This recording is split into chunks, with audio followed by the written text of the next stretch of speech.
Have you ever found yourself in a conversation, feeling like there's a whole different dialogue happening beneath the surface, a hidden language of tells and truths? It's like trying to understand a complex piece of machinery without the instruction manual. Many people walk through life missing these critical cues, and it leaves them vulnerable to misunderstanding, manipulation, and missed opportunities. But what if I told you there are techniques, honed by some of the sharpest minds in the business, the kind of methods used by agents who dedicate their lives to uncovering the truth that can help you read anyone, not just their words, but their very being? Today, I'm going to pull back the curtain on 5 such covert techniques, the kind real agents use to decode personality, and to do it fast. And trust me, the third one on this list, that alone will fundamentally alter how you perceive and interact with people forever. Welcome to Vision Vested, where we don't just talk about psychology, we unlock the hidden mechanics behind everyday interactions.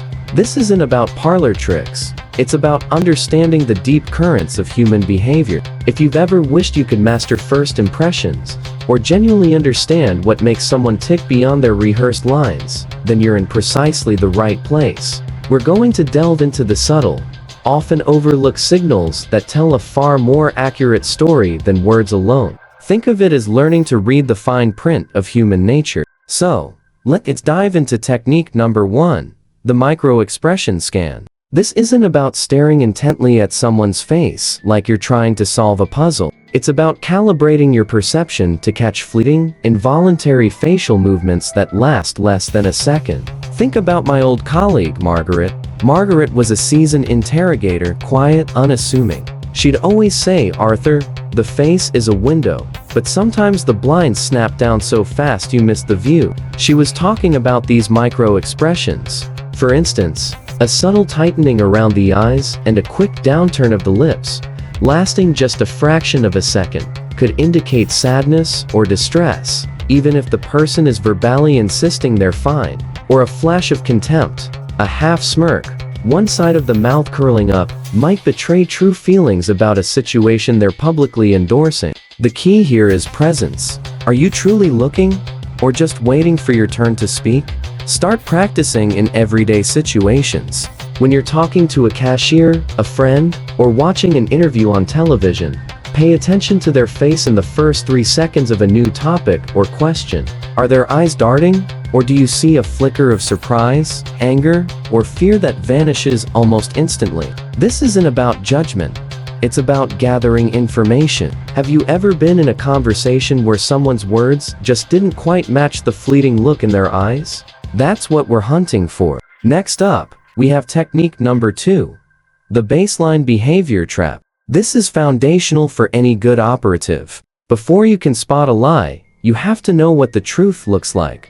Imagine interviewing a suspect. Let's call him Mr. Henderson. When I first met Henderson, I wouldn't immediately grill him. Instead, I'd ask innocuous questions about the weather, his commute, his favorite sports team. "So, Mr. Henderson, quite a storm last night, wasn't it? Did it affect your drive-in?" While he answers these low-stakes questions, I'm observing, how does he sit? What's his normal eye contact like? Does he fidget? How does he use his hands when he's comfortable? This establishes his normal. This is his baseline. Once you have that baseline, any deviation becomes a signal. If Mr. Henderson, normally calm and expressive with his hands, suddenly becomes rigid and stops gesturing when asked about a specific incident, that's a flag. It doesn't mean he's guilty, but it means that particular topic is causing a shift from his established norm. It's a signpost saying, "Dig here." Think about your own interactions. Do you observe how your family members behave when they're relaxed, talking about their day? Then, notice if that behavior changes when a sensitive topic comes up. Are they usually open with their hands, but suddenly cross their arms? Do they maintain eye contact, but suddenly break it? This isn't about suspicion.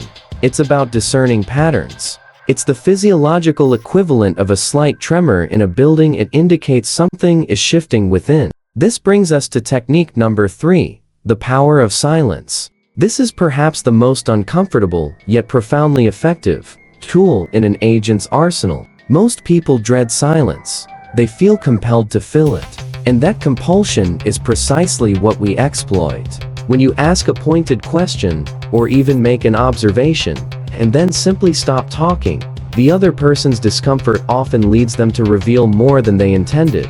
Let me tell you about a case involving a notoriously evasive witness.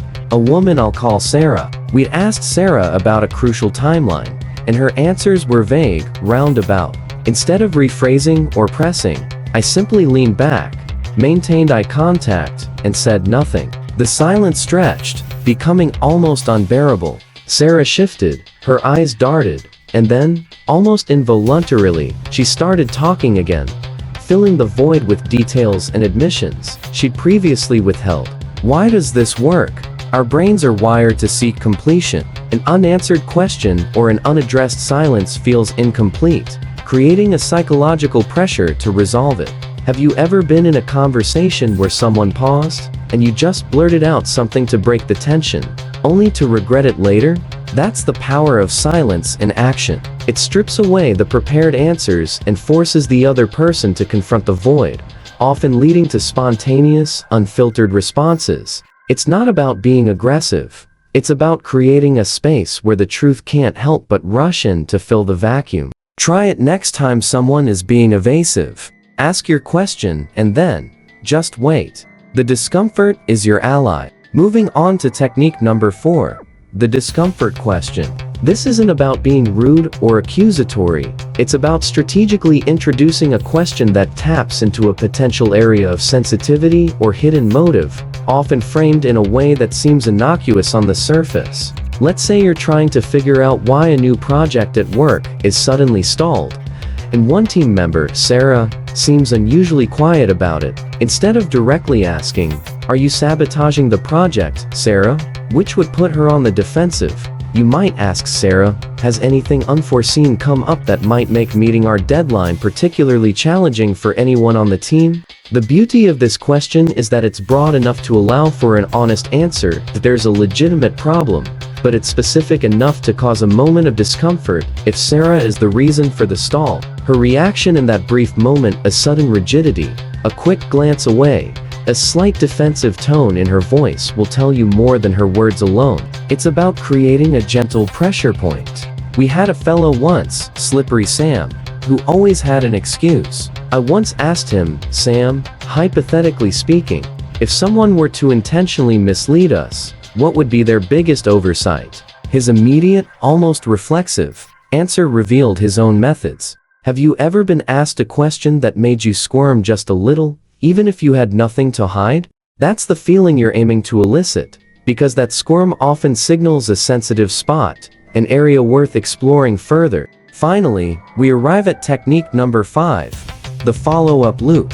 This is about digging deeper without raising suspicion or making the other person feel interrogated. It's not about rapid-fire questions, but rather circling back to earlier points, often rephrasing them slightly, to see if the story remains consistent or if new details emerge. Think of it like a detective interviewing witnesses. You wouldn't just repeat the same questions. You'd ask about related events, different perspectives, or even introduce a piece of new, seemingly minor information to see how it affects their narrative.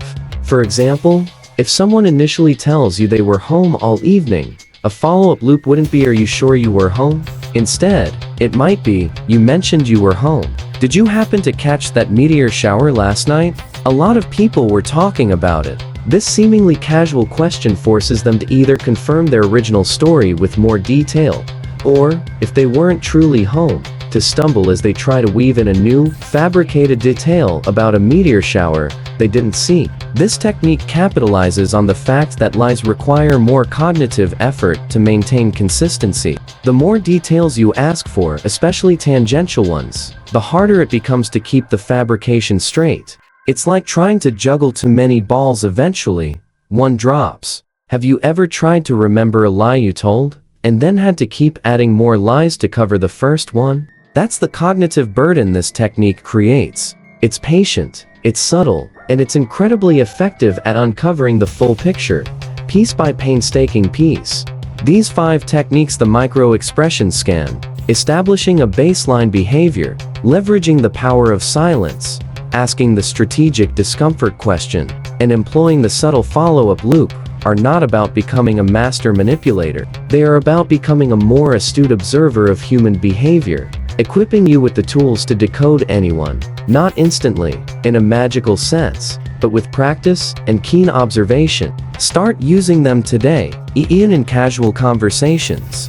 You'll be amazed at how quickly your interactions transform and how much more you truly understand about the people around you. If you found these insights useful, hit subscribe for more psychology secrets that peel back the layers of human interaction. And in the comments below, tell me, which technique are you going to try first, and why?